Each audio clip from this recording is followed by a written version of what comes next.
Diplomatic maneuvers continue as Israel prepares for the ground offensive in Gaza. China's special envoy for the Middle East, Zhai Jun, will visit the region next week. The U.S. has been speaking with several regional powers. David Garrett reports. China's special Middle East envoy will visit the conflict zone next week. Zhai Jun says his goal is to cease fighting, protect civilians and push for peace. He confirmed the impending trip in an interview with CGTN. 令人深感担忧。 Zhai said the root cause of the Palestinian issue, the long-cherished aspiration for an independent state, has not been realised. He talked about the implementation of the two-state solution. He reiterated that Foreign Minister Wang Yi has called for the convening of a wide-ranging international peace conference led by the UN. Zhai said he had spoken on the telephone with both sides of the conflict. Joe Biden held separate phone calls with Palestinian Authority President Mahmoud Abbas and Israeli Prime Minister Benjamin Netanyahu. The American president says he's working around the clock to release hostages and stop the conflict escalating further. Abbas's office said the Palestinian leader had told Biden he completely rejects the displacement of Palestinians. Netanyahu, meanwhile, told the US president he appreciated the American support and the two nations have unity and determination. Later, at an event on human rights, Biden took the chance to talk about civilians in Gaza. Innocent Palestinian families, and the vast majority of them, nothing to do with Hamas. They're being used as human shields. Biden's top diplomat is in the Gulf region talking to Middle East powers. Antony Blinken was in Saudi Arabia. Saudi authorities support the Palestinian cause and have not condemned the Hamas attack. Riyadh had been edging towards historic diplomatic relations with Israel, but that is currently off the table. I think it's an important opportunity for you and I to chat, and for the US and Saudi Arabia to continue their cooperation towards regional security. It's a disturbing situation. It's a very difficult situation, and you know the primary sufferer of this situation are civilians. Civilian populations on both sides are being affected, and here it's important, I think, that we all condemn the targeting of civilians in any form at any time by anyone. Blinken outlined again that Israel cannot tolerate Hamas attacks. He said Hamas does not represent all Palestinians and should not guide their future, before speaking about civilians as well. None of us want to see suffering by civilians on any side, whether it's in Israel, whether it's in Gaza, whether it's anywhere else. And we're working together to do our best to protect them. I think at the same time it's vitally important, and I know that our countries agree, that we work together to make sure that, to the best of our ability, this conflict does not spread to other places on other fronts, and so I look forward to discussing that. Blinken visited the UAE and will arrive in Egypt later Sunday. David Garrett, TVB News. A large number of Lebanese journalists gathered in front of a UN building in downtown Beirut to protest Israel's targeting of journalists in Gaza and Lebanon. Reuters videographer Issam Abdallah was killed on Friday evening near the village of Alma al-Sha'ab in South Lebanon. He died after an Israeli shell landed on a gathering of international journalists covering an exchange of fire along the border between Israel and Lebanon. Several other journalists were injured. 37-year-old Abdallah was the 7th journalist to be killed covering the Israeli-Palestinian conflict in a week, including 6 in Gaza. He had worked for Reuters in Beirut for 16 years. Thousands of pro-Palestinian demonstrators gathered in various cities around the world, with many of them in pro-Israeli Western capitals, such as London and Washington, D.C. David Garrett has more. This was the scene in Sydney Sunday as citizens took to the streets to show their support for Gaza. Protesters clapped speeches, cheered and waved the Palestinian flag. They said they all came for the same reason, to highlight the Palestinians' plight and stop Israel's war on Gaza. Our media doesn't show two sides, I feel. Our government here have to see both sides. There is innocent people in Gaza and there is innocent people the other side. Fight is not gold. Peace, peace. Want a peace.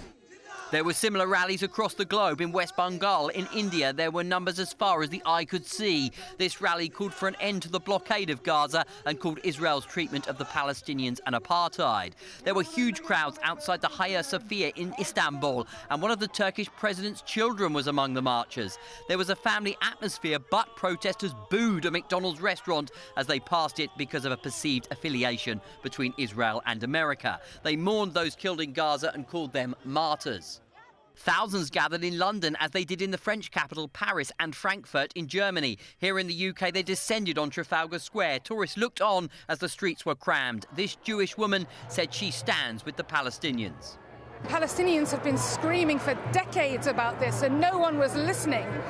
And in our silence, they experience violence on a daily basis.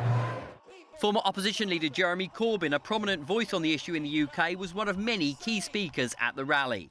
You are prepared to come out in support of Palestine, of justice, in support of law, in support of what is right, in support of peace.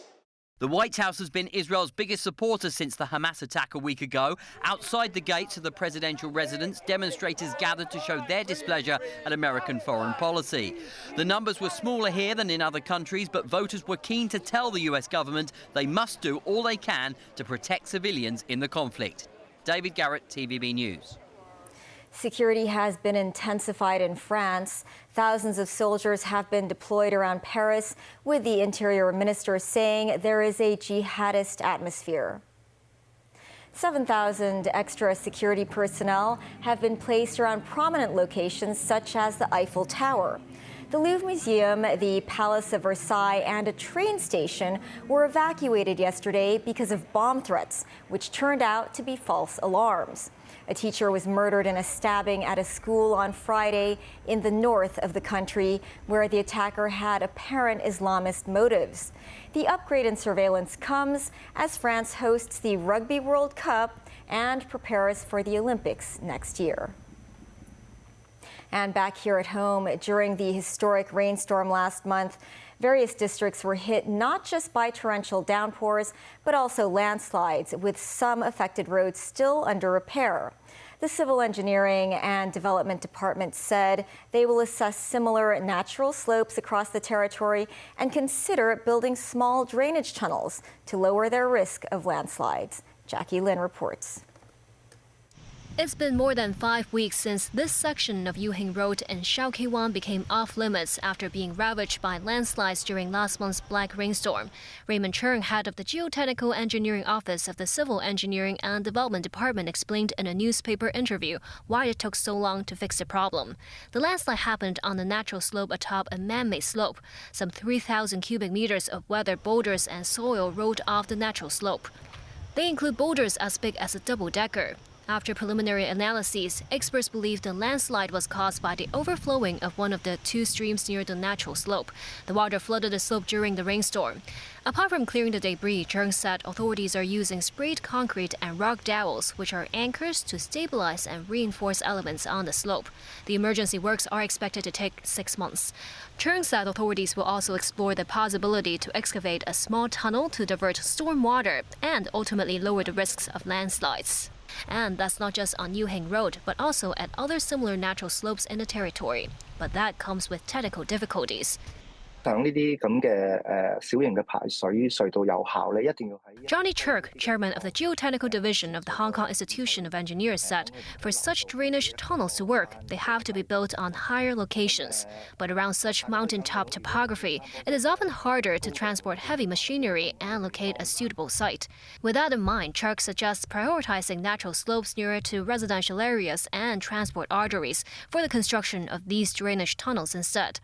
Jackie Lin, TVB News. Still ahead, political parties announced plans to field candidates for the upcoming district council election. A cold front expected to arrive in the region in the next few days. And the travel industry hopes to develop tours with multiple destinations in the Greater Bay Area.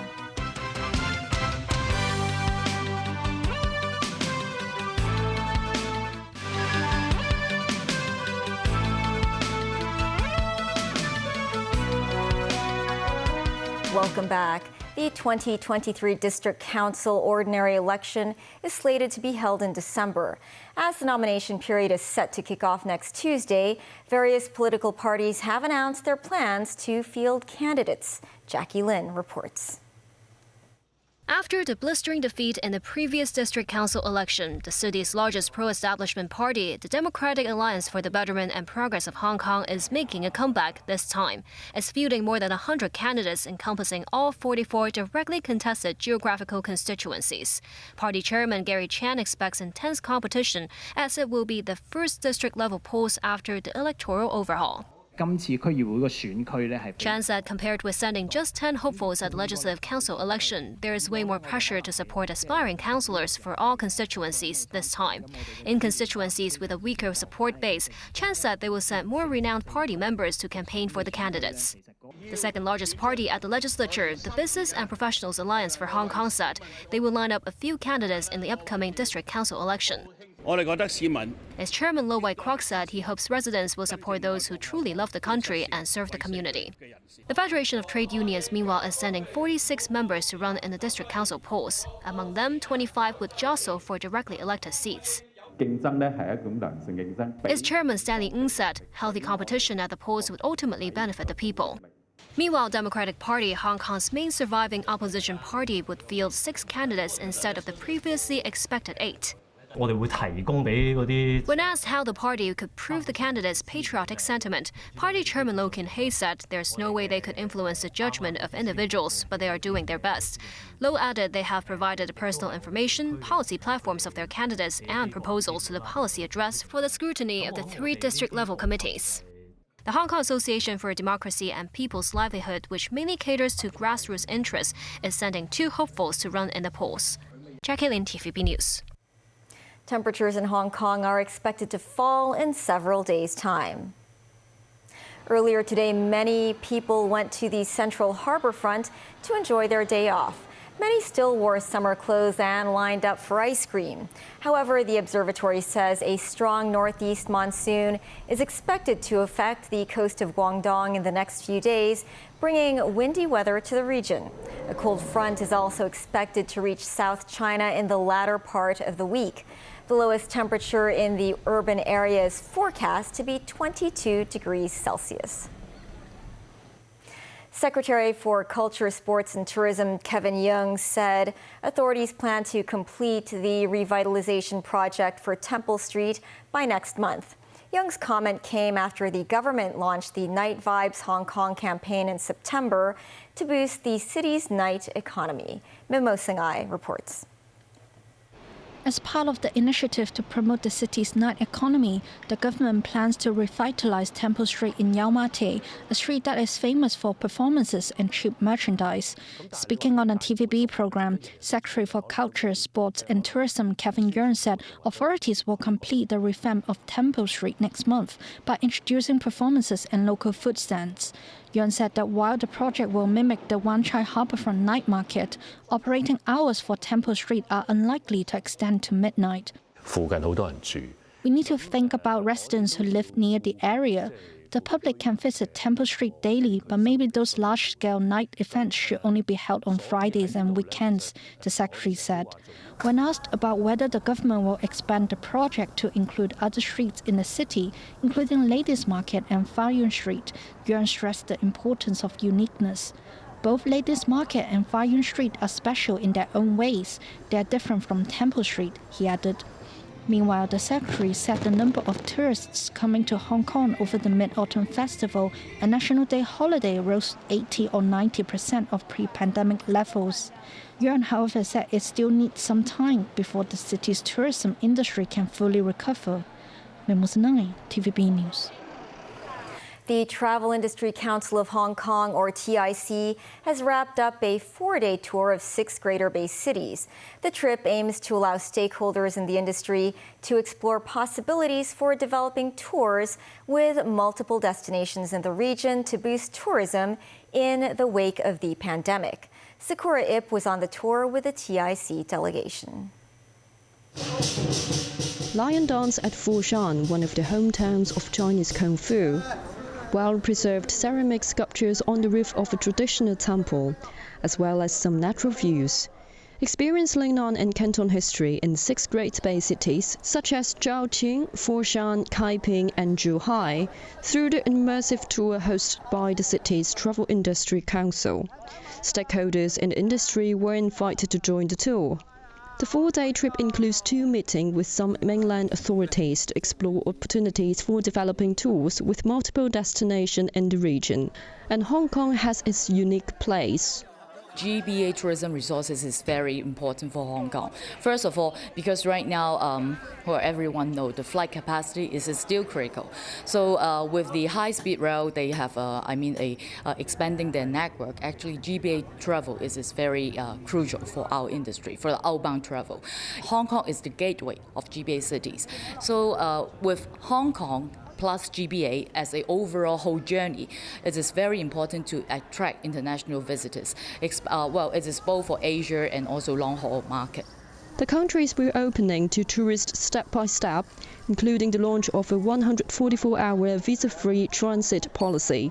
Under the policy, foreign travelers can apply for a 6-day permit for entry into certain cities upon their arrival at the port of entry, provided they hold a passport from a list of eligible countries. Meanwhile, travel agencies target Southeast Asian tourists and hope the authorities will streamline the visa application procedures to bring in more international tourists for historical trips in the Greater Bay Area. There is a high demand for, Thai people or like Philippines to come here for holiday because, they also want to explore different heritage. As the Philippines, there is some Chinese-Filipino mixed background, a lot of them. If they do make it easy, it would be really great for our market as well. The trip ended in Macau, one of the 2 SARs in the Greater Bay Area. The Macau authorities said the city can provide different travelling options to tourists, such as the well-preserved heritage site attracts young tourists to the town. Next week, Macau will also promote the Greater Bay Area tourism in Thailand by offering tours with more neighbouring destinations on one trip. Sakura Ip, TVB News, Macau. That is the news. Thanks for watching. Enjoy the rest of your Sunday.